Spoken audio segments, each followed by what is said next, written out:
Oh, you are mute. Sorry, I've been doing this for a while because there was a delay with the intro video. What an excellent and professional setup we have here. Hello, everybody. Thank you so much for joining us once again on the European Soccer Show. We have much to talk about today. No more so than it is the end of the league season in 2 of the top 5 leagues in Europe, and next weekend is the last of the others. So lots and lots to cover. But the main headlines, well, we've got a lot of sad goodbyes to some legends at certain clubs in Spain. They're all saying goodbye, except to the teams, obviously, because all the teams are doing their hardest to stay in the division. Elsewhere in Italy, same thing. The 2 scrapping at the bottom, trying to stay up. Oh, they keep on winning. Where are these victories coming from? But yes, end of the season in Ligue 1, end of the season in the Bundesliga. Climax is there aplenty. And it's not even Valentine's Day. But we are going to start with, as ever, the Premier League. And the big news came last night, talking about the title race. Awful match, awful performance. Arsenal 1, Burnley 0. And in doing so, Arsenal are just 1 win away from securing the title and may already have won the title if Manchester City fail to beat Bournemouth tonight. Arsenal in recent weeks have kind of sort of clicked back into gear, a bit more of an attacking force. But this felt very, very stodgy. But credit where credit's due, they got over the line against a very poor Burnley team.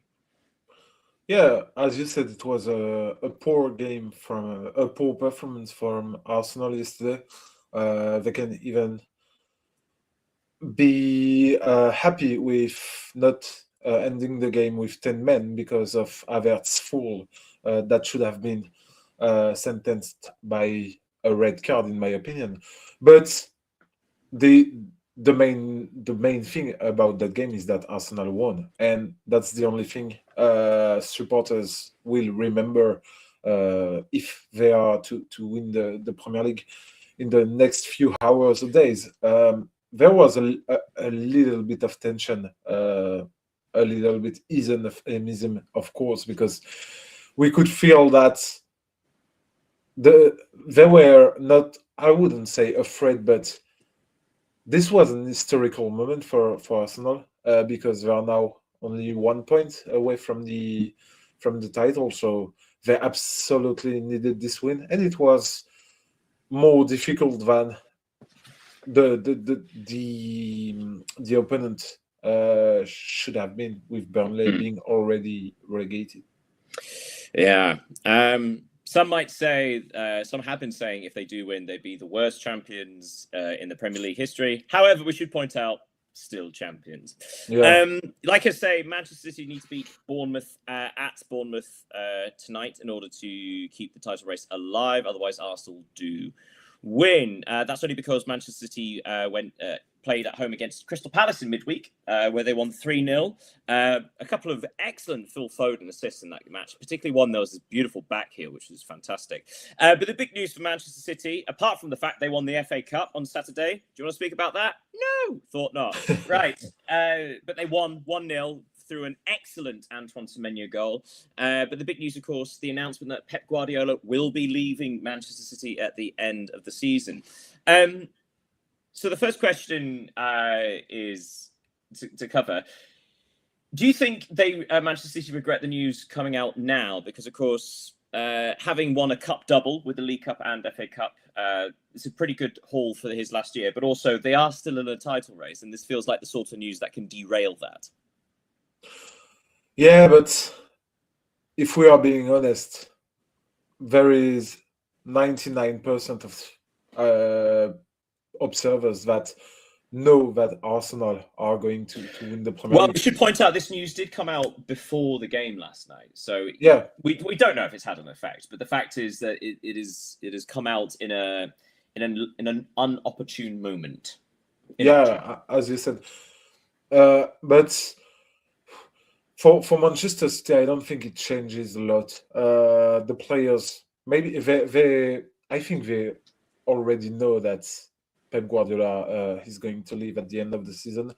He has been doing a tremendous job at City, winning the Champions League, of course, multiple Premier League, maybe being one of the most dominant team in Premier League history. I wouldn't say in English football history because I don't know everything about English football, but of course, Manchester City will leave something in the collective memory, and I think it was important for them to lift a last trophy with the FA Cup, and they really deserved this win. Yeah, So, especially since they lost the last two finals. yeah, As of well. course. Chelsea, on the other hand, big match for them tonight as well. They are at home against Tottenham Hotspur after losing that final. The big news for them is that they've secured the services of Xabi Alonso for next season, which is something of a coup, isn't it? Considering the state that football club is currently in and the what some have described as mismanagement or poor management at the top, and yet they secured an incredibly exciting manager, and we should point out manager, not head coach. So future looking bright all of a sudden for Chelsea. Yeah, I think Chelsea is the kind of club Xabi Alonso should have gone before engaging himself to Real Madrid last summer. I think going from Bayer Leverkusen after the exceptional season he had achieved in Bundesliga to a struggling Real Madrid, even if they had win the Champions League in 2024, was maybe a step too big for him because, of course, he's a young manager, and going into Chelsea's project after the recent mounts and the bad results they had, I think it's a good thing for him to start again, especially since he will join not in the course of the season but at the beginning of it. So he will have the time to work and maybe also to tell his management, I want these players, and this would be because Lord it could knows be a good Chelsea. fit. Lord knows Chelsea don't have enough players. No, I don't think they have enough. Maybe No. they should recruit this summer. Yeah, absolutely. Another $1.5 billion, eh? Yeah, Yes, but it's like I say, big match night at home to Spurs. Spurs, we should say, if they draw that game, Tottenham Hotspur will be safe. That is due in part to their superior goal difference over West Ham, currently being 13 goals, so there'll be an unlikely swing. But also at the weekend, West Ham went to Newcastle and lost 3-1. A disastrous opening 20 minutes for the Hammers, conceding twice in that time. They did score a beautiful consolation goal through Castellanos, but yeah, 3-1. It does feel like this is the moment. West Ham, the recent weeks, they had that 0-0 away at Crystal Palace, who were playing the B team. They had that 3-0 defeat at Brentford, where they hit the post a couple of times, had a penalty overturned, all these things. It does feel like West Ham have run out of opportunities. Yeah. Moreover, as their momentum collapsed just as the Spurs began, when because Tottenham's decision to bring De Zerbi in as manager is now on the verge of proving decisive. He has been a game changer for Tottenham this past since he arrived, and yeah, West Ham with this three defeats in a row, it should prove the end of the dream of staying up. It's a sad for a club of that size, but yeah, if you're among the worst ones, it's going to be a risk. We should also say that big opportunity for Spurs tonight, because they basically never get anything from Stamford Bridge. Yeah. But Chelsea are currently on a 8-match winless run, I think. I think they have only one point from the 7 points. Yeah. From the 7 games. So this is an opportunity, but Chelsea they have an opportunity still to get back into Europe. They can't get into the Champions League, but a couple of victories means they would probably still reach the Europa League, or maybe even the Conference League. As we know, they love being in that competition. Other things we should speak about. A bit of the tension still at Anfield. Liverpool went to Aston Villa on Friday and lost 4-2. We should point out that's a kind result for Liverpool. Aston Villa were fantastic, but Liverpool were pretty awful. A couple of goals coming from Van Dijk via set pieces. But Liverpool down to fifth, ahead of Bournemouth by 4 points. Bournemouth, who have a game in hand against Manchester City. Liverpool aren't quite in the Champions League yet. Big summer for them as well, if only just to get a bit of faith back from the fans. Yeah, as you mentioned, the game against Brentford, that should have been the last game of the season without real stakes. It could prove decisive for the Champions League if Bournemouth are to win against Manchester City tonight. But once again, against Aston Villa, who have, we can say, secured their place in the Champions League next season. Yes, of course. Liverpool are a team that have conceded too much goals this season, especially compared last season. They struggled to respond when they were trailing their opponents. You have said that they will need to work this summer, and you're right. There will be a lot of work. I think it will be with Arne Slot, because, of course, we have said it last week. Yeah, I think he deserves a second chance for what he have achieved. He has achieved. Yeah, you don't win a title by chance, or by accident. We should move on. So, other news, going to say Manchester United.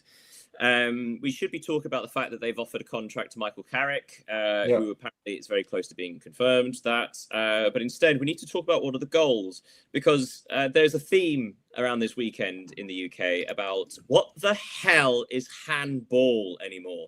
No one knows. This is not just my opinion. This seems to be like a confusion among professionals generally.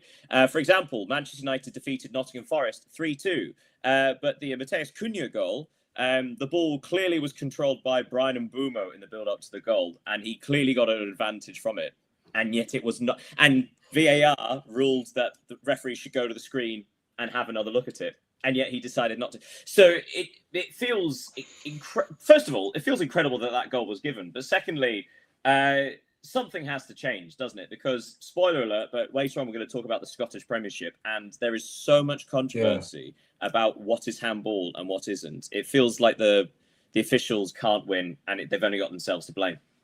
But I don't think it's an English, Scottish, French, Italian problem. It's a global one. Remember the Bayern Munich PSG game, the handball from Neves, even on the first leg, the penalty Alphonse Davies, right? Yeah, Alphonso Davies. I don't know the. It's not that I don't know the rule; it's that I don't understand it, because I have the impression that the rule is always changing. It's like the weather; every day is different, and I would actually agree with that. Exactly, it is very much like the weather, in that it is currently miserable and no one wants to be in it. Yeah, but how can players should deal with everything if even the referees are not on the same page on every game? Yeah. It's quite complicated. Other scores from the Premier League this weekend. Brentford came from Brentford came from behind twice to draw 2-2 at home against Crystal Palace. Sunderland came from behind at Everton to win 3-1. Good result there. Leeds United, undefeated in 8 games. They are now 11 points clear of relegation zone. What an astonishing turnaround of that club. They defeated Brighton 1-0. Dominic Calvert-Lewin getting the only goal. And the other match to mention was Wolverhampton Wanderers 1, Fulham 1. That's it mentioned. We can never speak of it again. Right, let's go along, shall we? To Serie A. We're a little saunter there. First things first, we should mention in midweek, it was the Coppa d'Italia final between Lazio and Inter. Inter won 2-0, getting goals from one being an own goal and the other one coming from Lautaro Martinez. A domestic double for Inter seems fitting, doesn't it? They've been by far the best team this year. Yeah, it's the just reward for what they have done in Italy this season. So and during this Coppa Italia final, they were just the dominant one. It's quite logical that they have win this game against Lazio, and it doesn't suffer of any injustice or anything. They were just the better team. Tough week for Lazio, in fact, because Yeah. then on Sunday they were in the Rome derby against Roma. Champions League chasing Roma, who defeated them 2-0, with both goals coming from Mancini, who, let's say, is not Lazio's favourite person. Lazio fans' favourite person, rather. And with that victory, Roma move into 4th place. They've leapfrogged Juventus, because Juventus played Fiorentina at home in Turin and lost 2-0. A bit of an abject performance from Juve at the worst time of the season. Yeah, that's true. But remember that Juve had already lost points against Hellas Verona 2 weeks ago.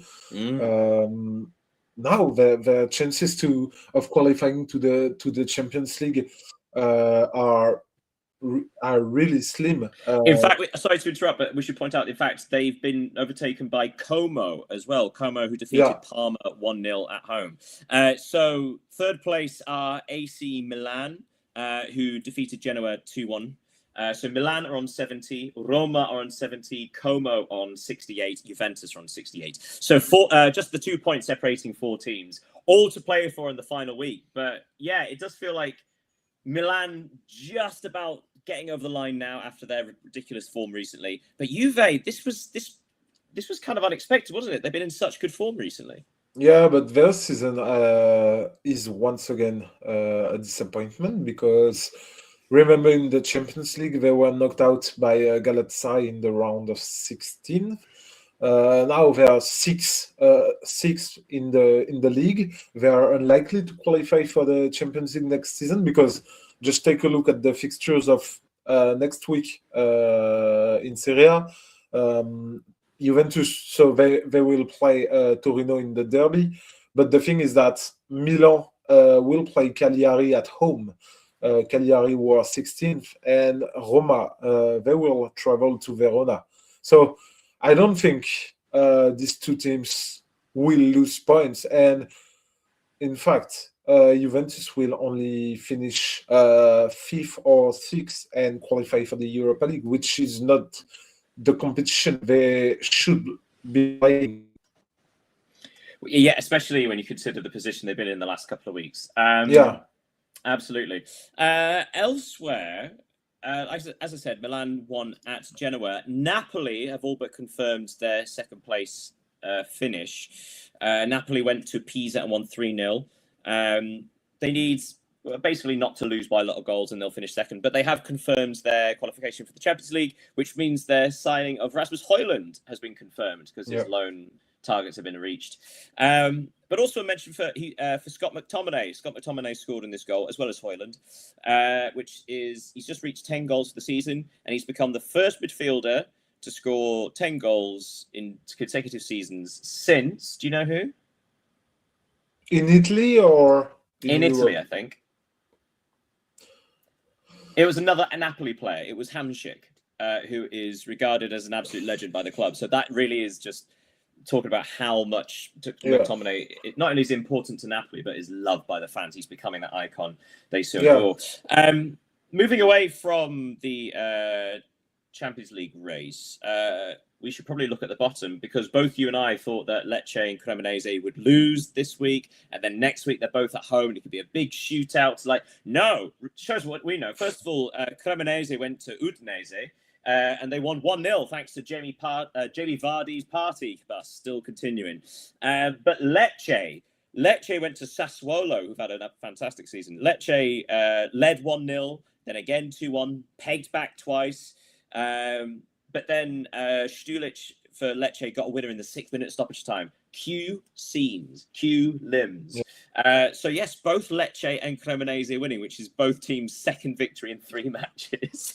Again, it's sort of it's beggars belief, right? Like where is this form coming from? As we'll see with La Liga, it's astonishing what a kick up the backside will do.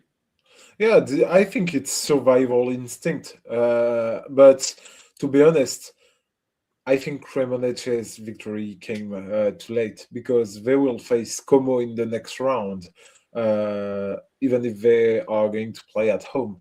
Playing a team that is on the verge of qualifying for Champions League, it will be really, really, really difficult for them. And the And thing we is should that point out if Cremonese can draw, then they need Lecce to lose by 3 goals or more. that's so. Yeah. It would takes a real upset for Cremonese to stay up in the Serie A, but there, to be honest, having 34 points as a promoted team is not a really bad result. But the thing is that they have awake too late, and that maybe. And we should point out they have not been by far the worst team. Like Pisa and Verona have stunk the league up, whereas Cremonese, considering the opening day victory at the San Siro against Milan, but it does all go down to the final week, though. As you say, Lecce are at home to Genoa, Cremonese are at home to Como, all to play for there. Something else to mention from Serie A. There was an interesting fixture between Atalanta and Bologna. Bologna won in Bergamo 1-0 thanks to Orsolini. But it does mean that Bologna are now only 3 points behind Atalanta. So Atalanta, for the last 3-4 weeks, have looked certain of 7th place, but they're in different form has allowed Bologna to catch up. So if Bologna win, Atalanta lose, Bologna could snatch that final European spot. Yeah, but it would take a good result for Bologna because there is head-to-head. That's the head-to-head rule. Yeah, again, this is where it gets confusing because some leagues prioritize head-to-head, some prioritize goal difference, and then head-to-head. But this one is head-to-head. Hence why Milan are ahead of Roma. But do you know who Bologna will play in the final round? I do. They are home to Inter. Yeah. But also, we should point out it's not the same Inter. I mean, Inter this weekend drew at home to Verona. Yeah. So, it's not quite the same Inter. Although, excellent goal scorer for Verona in stoppage time, equalised, and it was Bowie. So, good old Bowie. The star man himself scored for Verona. The only other results that we didn't talk about was Cagliari 2, Torino 1, and Torino will host the Turin Derby next week, the final fixture of the season in Serie A. And before we move away from Serie A, quick word on Serie B, because as we know, the playoffs have just happened, or rather the first leg of the playoffs in Serie B. Why do you call it the Serie B? Because the Serie A... I keep saying Serie B. Silly me, Serie B. Anyway, but it's been a strange week for all the clubs owned by the City Group, because obviously they've just lost Guardiola, the head of the whole group. Yeah. Gosh, in France, their team Trois have been promoted from Ligue 2. In Spain, spoiler alert, one of their team, Girona, may well get relegated. But Palermo of the City Group, they were favourites to go up via the playoffs, and they just lost 3-0 at Catanzaro, which is quite a heavy defeat. Yeah. So Palermo look like they are probably out, although the second leg's coming up, so it's something to keep an eye on, I think. But yeah, one match left in Serie A. Coming up next week, something to keep your eye on. But until then, we are going off to the Bundesliga for their final round of fixtures of the season. Now, if you guys have been watching and keeping track of the Bundesliga, you'll remember that there were 3 teams fighting for the Champions League place and 3 teams fighting for that one relegation playoff spot. And it was something of an anticlimax, wasn't it? Because out of those 6 teams, only one of them won. Yeah. So, bit of a duff end. So let's talk about the team that won. So St. Pauli hosted Wolfsburg in a clash of the bottom. That came out wrong. Clash of the lower table.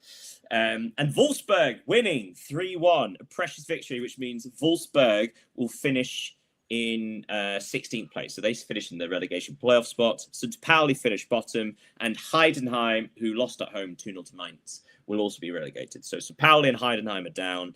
Wolfsburg live to fight another day for now.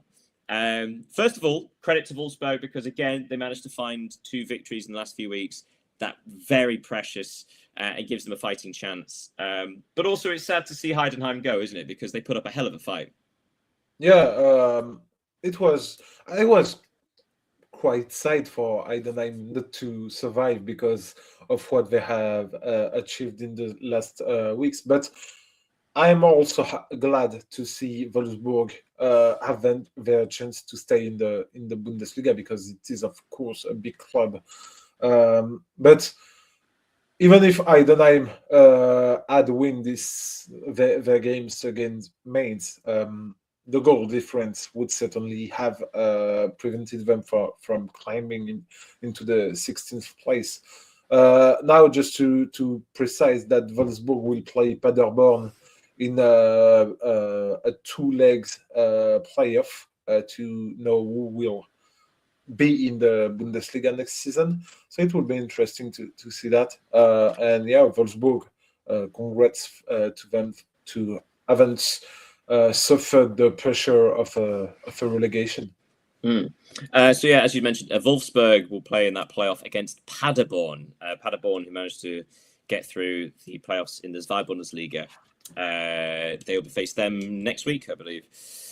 Exciting. Yeah, so looking at the Champions League play, only one Champions League place to fight for. Bayern obviously have won the title on 89 points, scoring 122 goals. My God. Dortmund finished second on 73 after they won 2-0 at Werder Bremen. And RB Leipzig finished third on 65, despite their loss at Freiburg 4-1. Freiburg warming up for their Europa League final with a 4 victory. So yes, the teams in question were Bayer Leverkusen, Stuttgart, and Hoffenheim. And it's fair to say all 3 of them performed pretty miserably, in fact. Bayer Leverkusen drew 1-1 at home against Hamburg.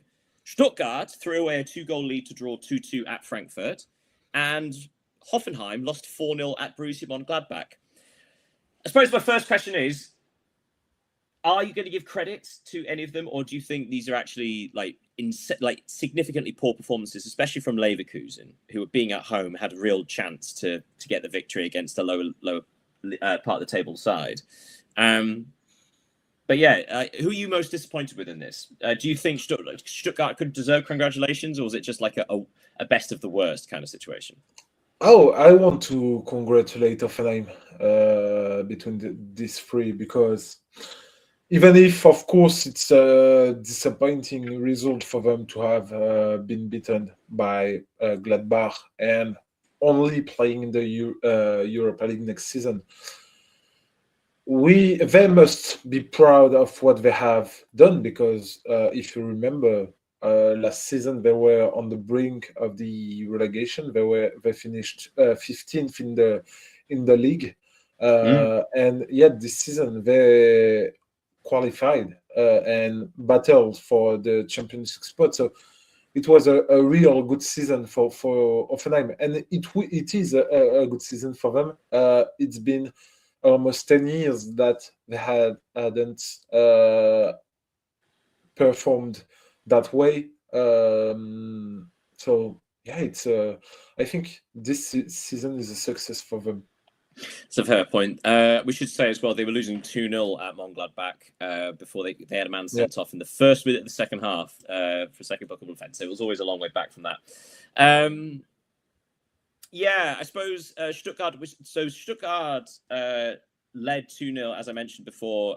Burkhardt got a couple of goals, 2 penalties, in fact, for Frankfurt. So it was just kind of sloppy from Stuttgart, wasn't it? It wasn't as if Frankfurt created that much. It was 2 defensive errors that let them back into the game.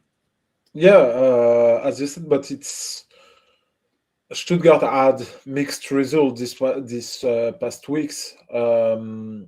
But the important thing is that they will play in the Champions League next season, of course.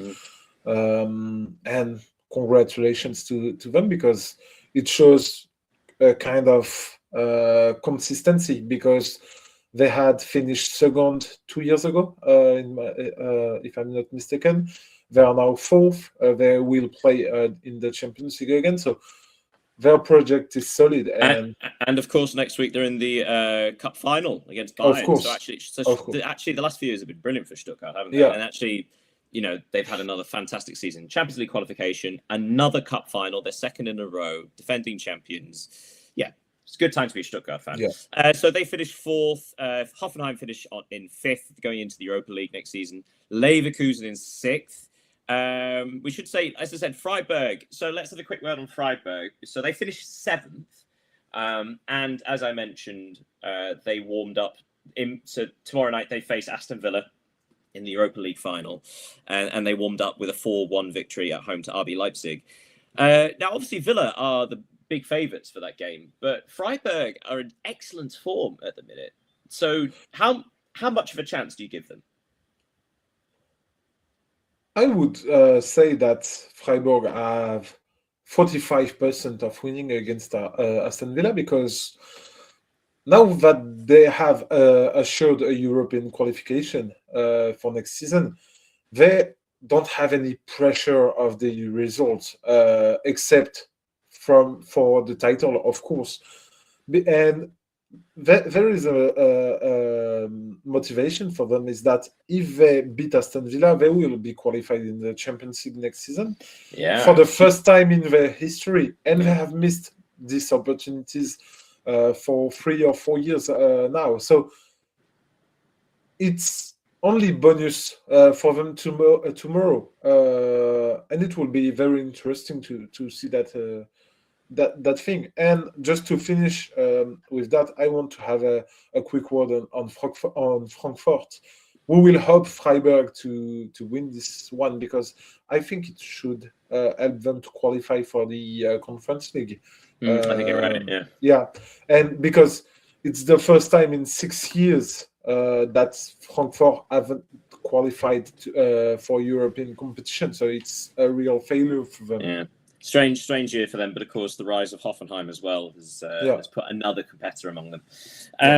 Other results we didn't mention: Union Berlin won 4-0 at home to Augsburg, a wonderful victory to sign off the season. And speaking of signing off the season style, Bayern defeated Köln 5-1 with another Harry Kane hat-trick. That's his fourth of the Bundesliga season. That means he finishes on 36 goals in 31 matches. Which is also his 63rd of the season in all competitions. Yeah, it's insane. But and I should say he did not win Player of the Year. No, yeah, Michael Olise did. Michael Olise did, which actually you'd say is, I don't know. I'm feeling slightly conflicted because Olise, I think he got 14 goals but 19 assists. So like the numbers are still incredible, but like I think he gave more to the team than Kane. Kane, on the other hand, is just. It's strange to say. I think Kane, if this was like voting for a Ballon d'Or, I think more people would vote for Kane, and yet Player of the Season, Olise's got the nod. Does that make sense? It makes sense. I agree with you. But Kane has been tremendous once again. And you were mentioning his total goals. I wonder how Lionel Messi had scored 91 goals in 20. It was a calendar year, wasn't it? Yeah, a calendar year, but no one can achieve this. That's well, Kane does have the final next week, and then of course the World Cup, and then of course the start of next season. So I reckon he can get to about 80. Which would be incredible. Yeah, I mean, to be clear, that was what Messi did was just ridiculous, unbelievable, in fact. So I think that's one last thing to mention from Germany before we move on. So as mentioned, Wolfsburg will play Paderborn in the playoff. But the two teams definitely coming up are Schalke, as we knew. But huge congratulations to Elfsberg. So this is an astonishing journey for Elfsberg, because at the end of the 21-22 season, they were promoted from the 4th division only 5 seasons ago. So in the space of 5 seasons, they've been promoted 3 times. And this is the first ever time they've reached the top division. So enormous congratulations. And what a wonderful thing that'll be for the fans. And again, this is like a tiny place. The the stadium's right next to a town which is like 12,000 people. Yeah, The stadium holds like 8,000. It's yeah.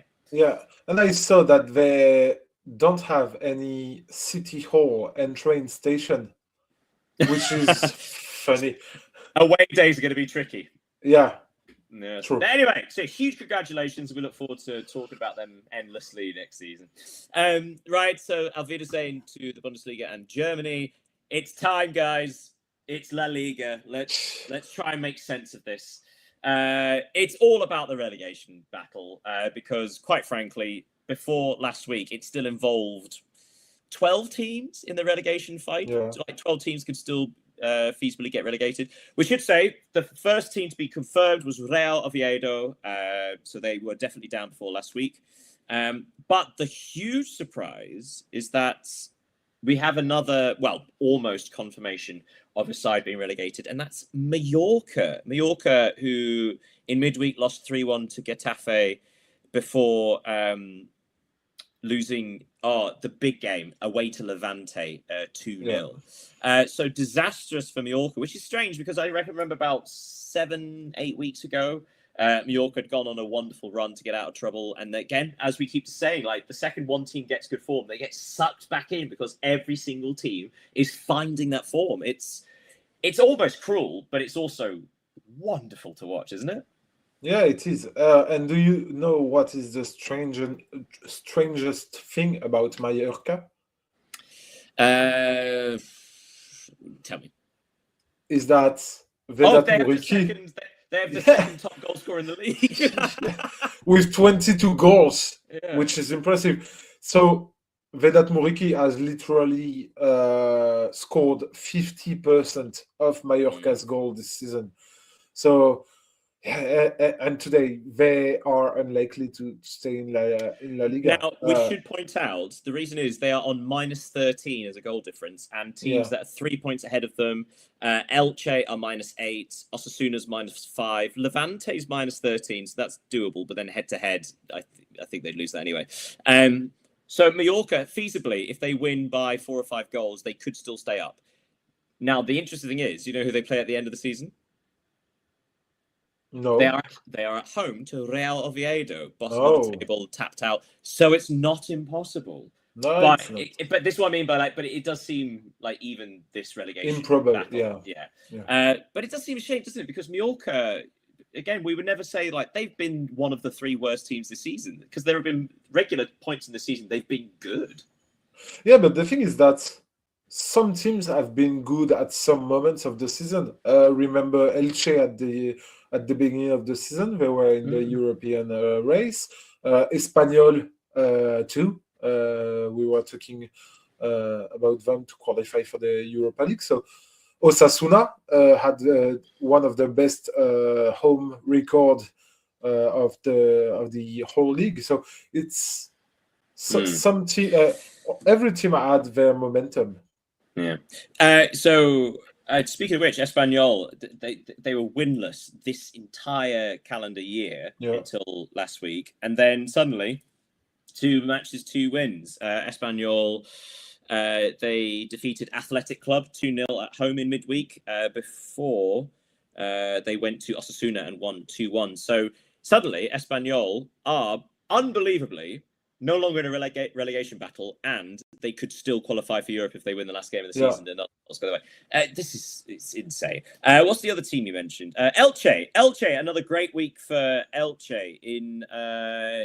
In midweek, they did lose to Real Betis 2-1, but then at the weekend they defeated Getafe 1-0 to get out of the relegation zone.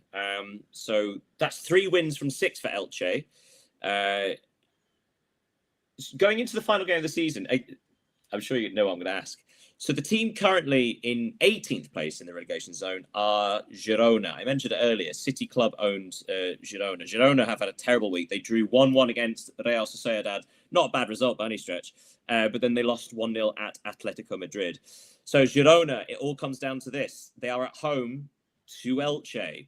If it's a draw, Girona are down. If they lose, Girona are down. If Girona win, it still might not be enough, but they have to win. That's the only way that Girona can survive. But likewise, Elche, if they draw, they're safe. So it's what a wonderful finale for the season, isn't it, for relegation? Yeah, I think it will be the game decider for the third relegated team in La Liga, because as we said, with Mallorca being unlikely to stay up, I think that Elche Girona will be the most decisive game of the roundup of the last match day. Levante, on the other hand, they've won 4 of their last 6, including 3 in a row. Yeah. That's an unreal turnaround. Again, this team was dead and buried 2 months ago. They won 3-2 at Celta Vigo on Tuesday, and as I already mentioned, they beat Mallorca 2-0 at home, which means Levante are also just a draw away from safety. What is, I was going to say an astonishing turnaround, but we're not doing this justice. This is borderline miracle. Yeah.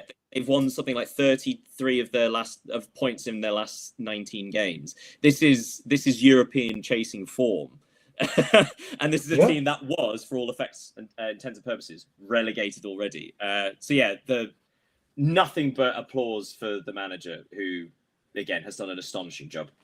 Yeah, the Luis Castro's effect, we can call it like that. He arrived in Levante after being sacked by Nantes, and he achieved miracles with the team, which are now 15th in La Liga. They are away to Levante, to Real Betis in the last match day. Real Betis, who are sure to be fifth in the league at the end of the season. So only a draw would assure them to stay in La Liga, and that could be a real deserved reward for everything they have done this past week. Absolutely. We should probably mention a couple of other teams, because it's not all about the relegation. Villarreal have had a bad week. They've lost 2 games on the bounce. They lost at home 3-2 to Sevilla. Sevilla, who are basically safe now. They might need a point to guarantee it, but they're practically safe. Again, some brilliant results for Sevilla recently. But yeah, Villarreal lost at home 3-2 against them. They lost 2-0 at Rayo Vallecano. So suddenly they are on level points with Atletico Madrid. So that third place for Villarreal may well slip through their fingers if they're not careful. They've got the last game of the season to play. But yeah, they've taken their eye off the ball a little bit, haven't they? Yeah, but it will be interesting because they will play Atletico Madrid in the last game of the season, so it will be the decider for the third place. Atletico, for their part, they won 2-1 at Osasuna in midweek, and I've lost their other game. 1-0 against Girona. Oh, that was it. Yes, home to Girona. So that's 2 wins on the bounce for them.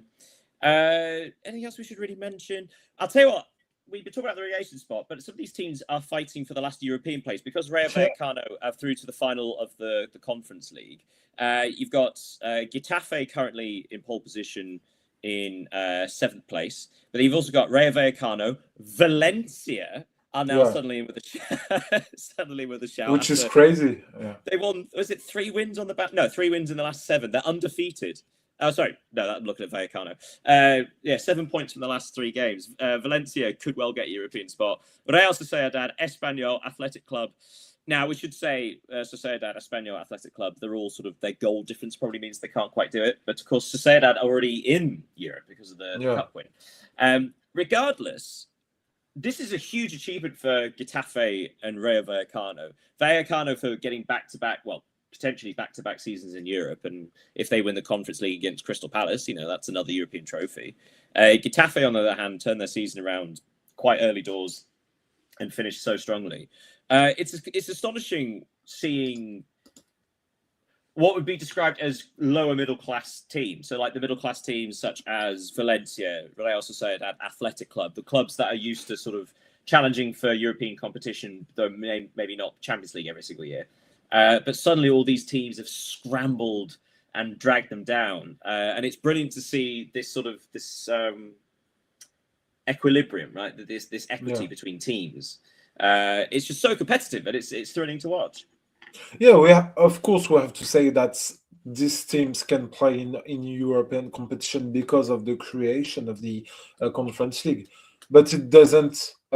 We shouldn't forget that they have their own identity. When you talk about Getafe, you know how they play. Even if you don't watch them every single week, you know that they're a really compact block with real defensive assets. Um, you even know some of the players' name, even if you don't know about We should something. point out, it seems like Ray Vallecano have been good for a while. I mean, like when Yeah, they think back to like Andy Iraola was coaching there before he was taken to Bournemouth. His former assistant, is now the coach there. It's like this is a brilliant yeah, sort of coaching line at Vallecano as well. We should have a quick mention because we need to move away from La Liga. There were some significant goodbyes this week. yeah. For Atletico, they were saying goodbye to Antoine Griezmann. For Real Madrid, Danny Carvajal, his contract will not be extended, and he'll be leaving Real Madrid kind of like sort of in secret a little bit because, of course, he's not really been playing due to his long-term injury. Yeah. Also, the league's goodbye to Lewandowski. So Barcelona fans, better due to him, or adios. Barcelona, for their parts, they lost 1-0. We've not mentioned Alaves. Alaves, again, Yes, like hadn't won a match in forever, and yet they won 1-0 at home to Barcelona. Which is an astonishing result, and followed up with a win at Oviedo. But yeah, Barcelona, they won 3-1 at home to Betis, and the fans got to say thank you to Lewandowski, who's been a brilliant player for them. And there was a significant risk when they signed him. I do think he's a legend at Barcelona because when he arrived, the context of his signing was that Barcelona were in a kind of bankruptcy, and he arrived in a difficult environment at 34 years old. And what was it? what you have, 50 million euros spent on him as well. At 33 I years old, think it's it a was, huge risk. I think it was also 60 million euros. And yeah, he scored a lot of goals, won a lot of titles, had images, and he showed other players of importance that Barcelona is still Barcelona. So yeah, true legend of the club. And of course, I think that was the summer that Messi left as well, wasn't it? Yeah, Or was it the one after? Anyway, one year after. 1 year after, Because sorry. Messi left in 2021 and Lewandowski signed in 2022. Yeah, absolutely right. Yeah, so a lot of goodbyes. But yeah, big stuff. Real Madrid had a good week, by the way. They defeated Real Oviedo 2-0 and then 1-0 at Sevilla. But no one's really talking about it at the minute because things have calmed down. Yeah. less chaotic week this week. Anything else we haven't mentioned? There was a very fun match between Real Sociedad and Valencia. Valencia winning 4-3. Yeah, brilliant match. You haven't seen the highlights, go back. It's a good laugh. Right, it's exhausting, isn't it, the La Liga? But as a finale, as a little what's the opposite of an amuse-bouche? A digestif. We're going to go to Ligue 1 and the finale of there. So Paris Saint-Germain had already won the league. They defeated Lens 2-0 in midweek to confirm that. And my God, there's an absolute thunderstorm outside all of a sudden. Ooh, it's very dramatic. It's the same here. Oh my goodness. Oh, and someone's running off without a coat. Anyway, so yeah, sorry, I got distracted. Sorry, apologies to the live stream. If you feel like commenting and criticizing my performance, feel free to do so. Everyone else does. Yes, so Paris Saint-Germain were already confirmed title winners. Slightly strange circumstance, them being awarded the title, wasn't it? Yeah, because as you know, it was a rescheduled game from the 29th match day because of their Champions League tie against sorry, Liverpool. that's not what I was referencing. I was referencing sorry. So this weekend was the Parisian derby for the final game of the season, and Paris Saint-Germain were given the trophy not after the game, not before the game, but before they warmed up. When no one was in the in front of their away fans, but because a bit weird. Because Paris FC didn't want them to celebrate in their stadium, which is of course understandable. Yeah, but it is literally next door to the other stadium, though. I mean, yeah, the difference between centre spots is about 200 meters. Yeah, no, 33 meters. It's even closer. But yeah, it was a strange thing, and seeing Paris FC win this game is like a little reward for this Yeah, humiliation. I was going to say all credit to Paris FC for absolutely raining on PSG's parade. So yeah, Paris FC came from behind to win 2-1 with a winner in the 4th minute of stoppage time, which also means they did the double over Paris Saint-Germain, Yeah, which was impressive. And Paris FC finished 11th, which is their highest finish ever. So yeah, they had a slow start to the season, but they came good. But the two big talking points in league, one's the relegation fight, one was the Champions League chasing teams. Well, let's talk about relegation first. Nice, lovely Nice, well-run Nice, good team Nice. All they had to do was beat bottom of the table Metz and hope that Auxerre dropped points at Champions League chasing Lille. But Nice couldn't do that. They drew 0-0 against Metz. Nice don't deserve nice things, do they? no, Nice they things. don't. No, they don't, and especially since I don't know if you saw what happened at the end of the game. I did not. There was a pitch invasion by the fans with flares and everything to protest against It was a their common season. theme, wasn't it? We should actually say that the Nantes-Toulouse match was Yeah. postponed for basically the same reason. So technically, the season hasn't ended because one match still needs a result, but it also might be abandoned because it doesn't really Yeah, have any. it has been abandoned, and Toulouse won the 3 points. Right, So yeah, Nice only had to beat already relegated Metz, and they didn't. Now, their only chance to stay up is by beating Saint-Etienne in the playoffs. Huge game. And Saint-Etienne Yeah. have got a bit of a obviously they're a huge team in the French league. Yeah. So that's a big 2-2 game playoff, we should say. So it's Yeah. home and away. But the thing is that Nice will play in the French Cup final, and it could be a poisoned gift for them. Well, I was going to say, I think it was the president of the club or something like that came out in an interview and said we need to concentrate on the playoff. Like the cup final's great, but the priority is the league, which is so strange because an opportunity to win silverware. Thing is, I something I've not taken into consideration this season because I've been poking fun at Nice the whole time, and rightly so. They've been awful. However, you've got to feel serious sympathy for the fans because the owners have completely abandoned the club, and they've made no secret about that. They've abandoned them because they're concentrating on Manchester United, which is disgraceful, isn't it? Like if you can't be bothered to run the football club, you should sell it but they not because they want to get a proper price for it. So yeah, you feel sympathy actually for the fans, don't you? Yeah, but say hello to the multi-ownership because that's the big deal here. Well, it's slightly different. Like the other, like we talk about sort of Chelsea and Man City, like those are multi-club models, whereas Manchester United is not. That's just owned by the same person. It's not like a planned sort of expansion or feeder team or anything like that. It's just they own two clubs. Yeah, but Nice, they used to be a big club in France, and they are now battling against Metz, against Nantes, Auxerre, who are also big clubs in France, but not the big clubs. Nice is sizable. Well, actually, on that note, we should say before we talk about the Champions League teams, credit to Auxerre because they're the only team in France. Well, technically, they have the best form in France. They've won their last 3 games of the season, and it saved them. They are, I mean, not even a relegation playoff. They are safe for another year. And the big thank you should go to their striker. Is it Sinayoko?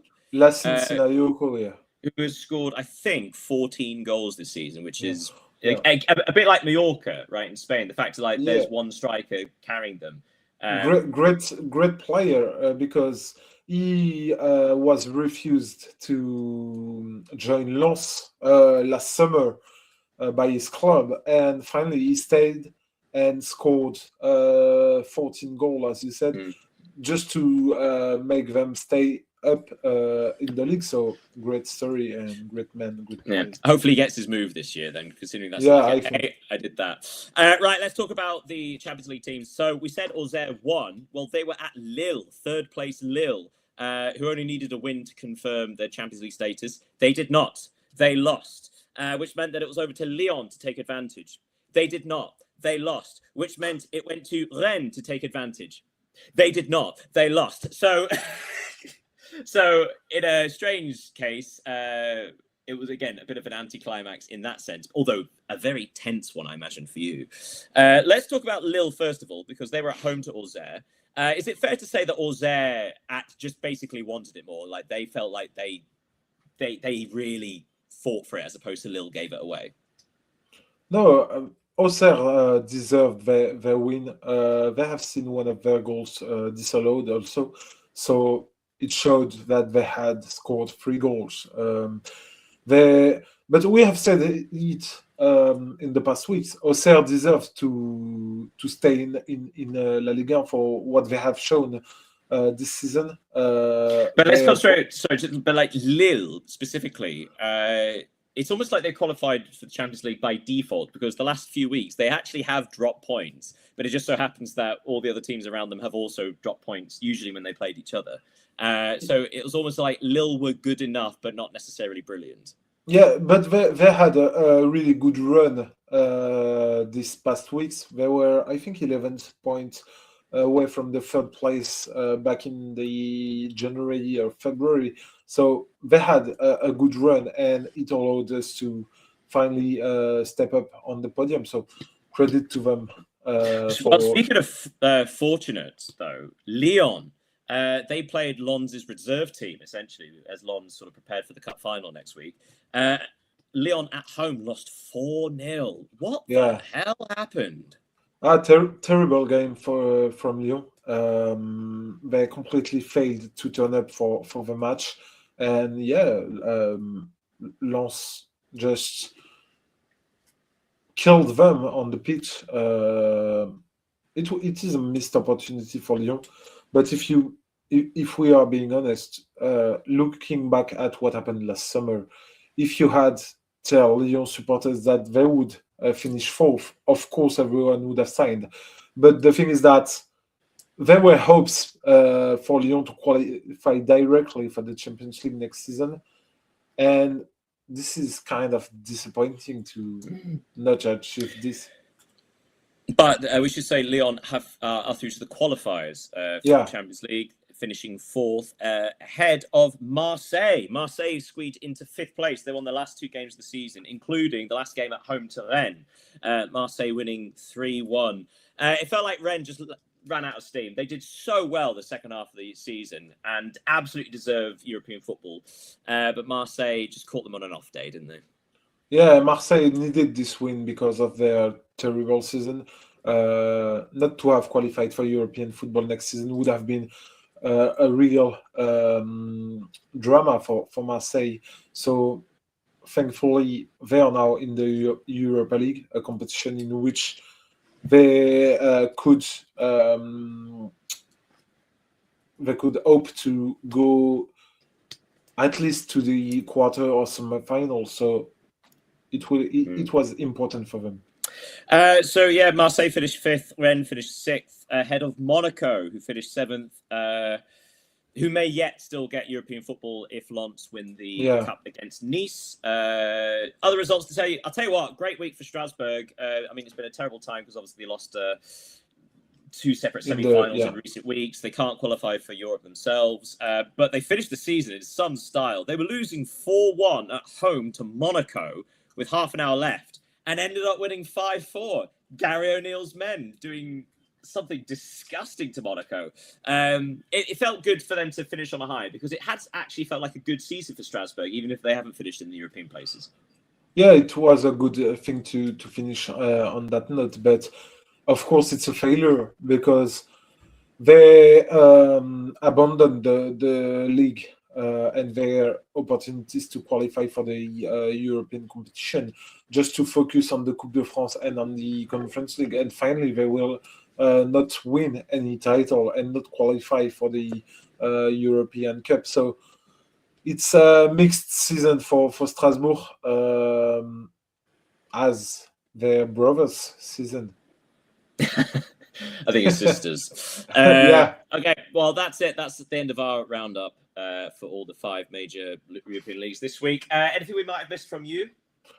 A couple of notably concerning the World Cup squad. Of course, Neymar has been selected by Carlo Ancelotti to represent Brazil. But João Pedro hasn't. Yeah, but I'm sorry. I'm sorry for João Pedro, but I'm so happy to be able to watch to watch Neymar, Messi, and Cristiano Ronaldo playing their last World Cup together. It will be a very cool thing. Yeah.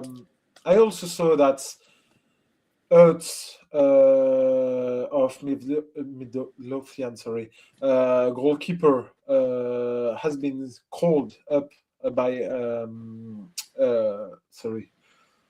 forgot the name of Scottish manager. We'll just pause there, get your thoughts together, because we got a comment from Foxy Aero saying, shocking season for Nice, really. Will be a great relegation playoff game then against St Etienne, who finished third in Ligue 2. Absolutely. That's what we mentioned that earlier. We and also just think about some of the teams that have been relegated in recent years from Ligue 1, like Montpellier are now down there. Nantes. And Nantes, of course, are down. So, like, these are big French teams that are now in Ligue 2. Like, we talk quite often about the Zwei Bundesliga having a lot of big German teams. Yeah. It's that way in Ligue 2 now. It really is. So you'd still say Nice, on paper, Nice should be favourites for that, but they just haven't won a match. And so I think the only match they've won in the last 2 months was their cup semi-final. Kind of mad, really. And there's a comment from MG mate. What has Semenyo gifted Guardiola apart from a £25 million bill for his agent? Well, Semenyo, I mean, he's a gift that keeps on giving. Not only has he given it to Man City, but to Bournemouth as well, who are undefeated since Semenyo left. So really, Semenyo is giving to everybody. What was the thing you were going to say about the Scottish manager? He selected the 43-year-old Ertz goalkeeper for the World Cup, and I think it's a beautiful story too. Yeah, absolutely. Well, if you're playing decent level football still, even at that age, why not? And also, it can just be experience around the camp. We need to finish there. Sadly, we've run over, so no time for the trivial trivia.